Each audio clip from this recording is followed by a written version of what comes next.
everybody, this is Albin Myers, and today I would like to talk to you about how the wobble sounds became my sound when I released HELLS Bells.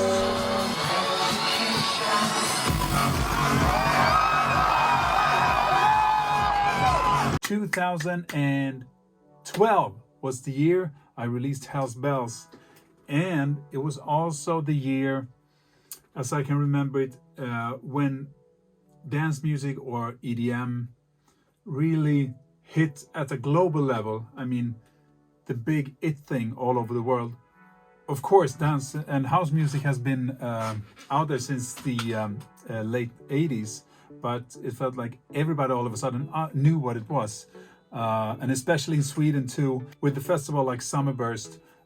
This was their second year, and they had already outgrown from the first year when it was just one day, and all of a sudden they did 2 days in both Stockholm and Gothenburg.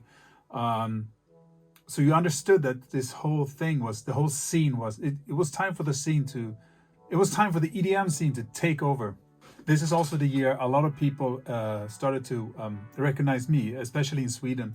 At that time, I had already been touring for 5 years all around the world. I've been to Australia, Brazil, North America, Europe, India, I mean everywhere. To get the recognition in Sweden was really nice. At the same time, we did a show called Heartbeats, which was a documentary series. They were following me, Adrian Lux and Naus, and showing our everyday life, being in the studio, touring, going to massive shows, going to less massive shows. But let's dial the clock back to 2009, because 2009 was the first time that I actually,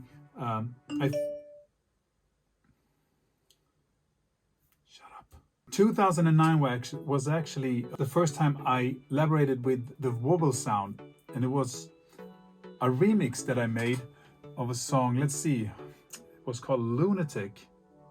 It was a track called No Regrets by Aubrey Blas. Aubrey Blas. I did this song, and then I was just looking around for sounds, and I found that sound in, I don't know if it was Massive. I don't remember right now, but I thought it was quite funny, and I put it into this song. And the wobble bass hadn't been used that much in house music as I can recall it.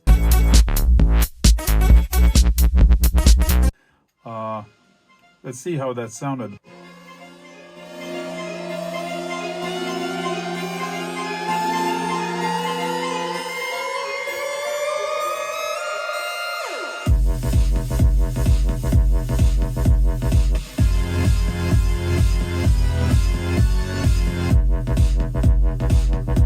Yeah, as you can hear, and it was like, I was like, this sounds weird, this sounds fun, I'll use that. I don't think it got that much attention, but it was a fun song, and I felt like I could use this kind of bass sound again. That's when I made Wobble. So I made Wobble, which I released on Mutants, John Dahlbeck's label. For some weird reason, this is Wobble isn't up on Spotify anymore, so I have to look into that.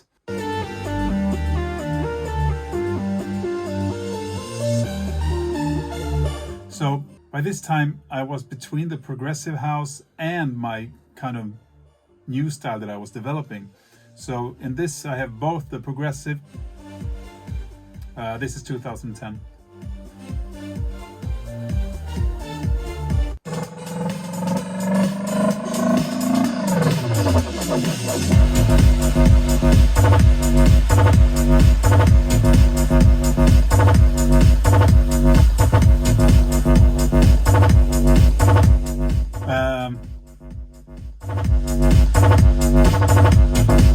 Still pretty cool, this song. Haven't listened to it in a while. So now 2011 was when I made HELLS Bells. I had just moved to this studio. In a short period of time, I did the remix for Fade Into Darkness, and I did a remix for Adrian Lux, where I also used the wobble bass. Alive, yeah.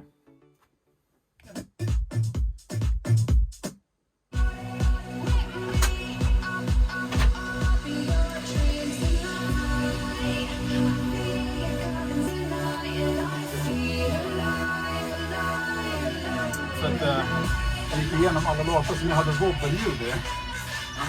Det här var ju samtidigt som jag gjorde HELLS Bells.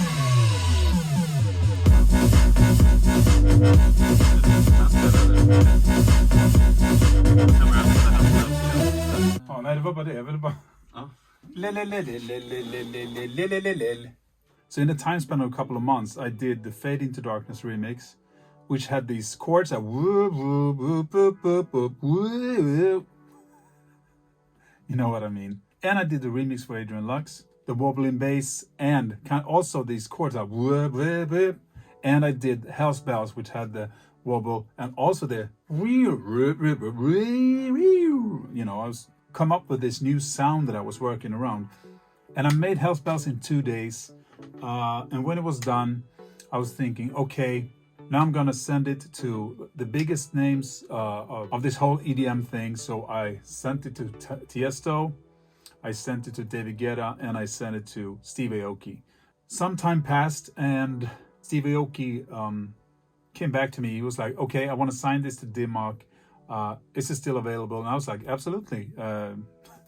Go ahead, let's do that. And in December of 2011, I met Tiesto at a bar in Stockholm.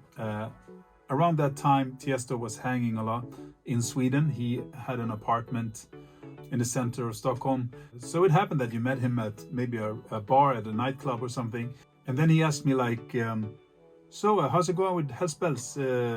Is it still up? And I was like, I hadn't got any response from him before. So I was like, well, yeah, I signed it to Dimmock. So because I was trying to first release it through Musical Freedom, but he never replied. So he was like, I like the song. It's very nice. And I was like, thank you very much. And also a couple of days later, he had a big show in Globen, which is an arena that looks like a golf ball, big golf ball. I was there to watch it. I remember Alessa was warm up for him, and he started playing. First thing I heard, I think it was that he played my Fade Into Darkness remix. I was like, wow, to hear that song in this big arena was quite cool. So I was like, yes, my stuff is getting supported. And then a little bit later into his set, I could hear the I was like, I've heard this before.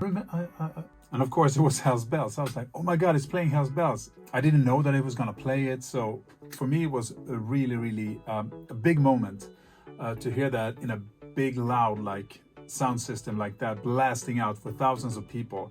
It was like, oh my God, this is so cool. And some people filmed the part when he played HELLS Bells and put it up on YouTube.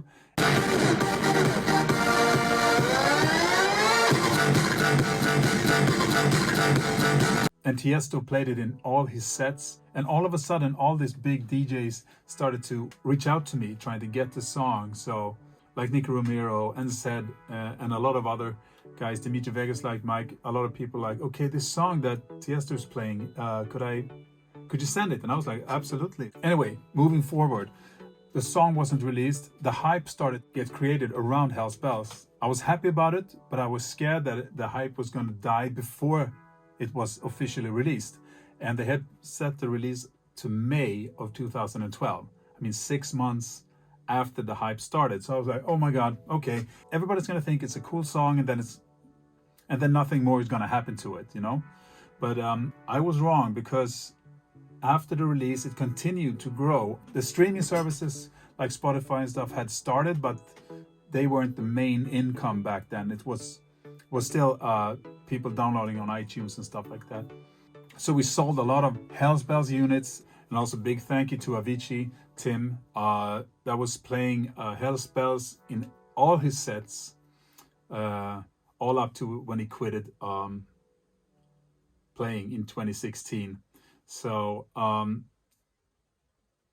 the lifespan of HELLS Bells was quite long, and to this day it's still the biggest track that people recognize me from. And I've continued to use some wobbles in my songs, a lot of whoops in the song still, not particularly because HELLS Bells was a hit. It's just whoops are fun.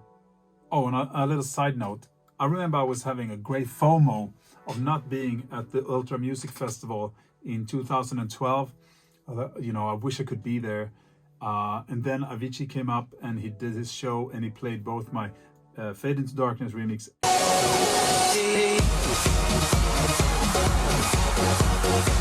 and then he played Hell's Bells.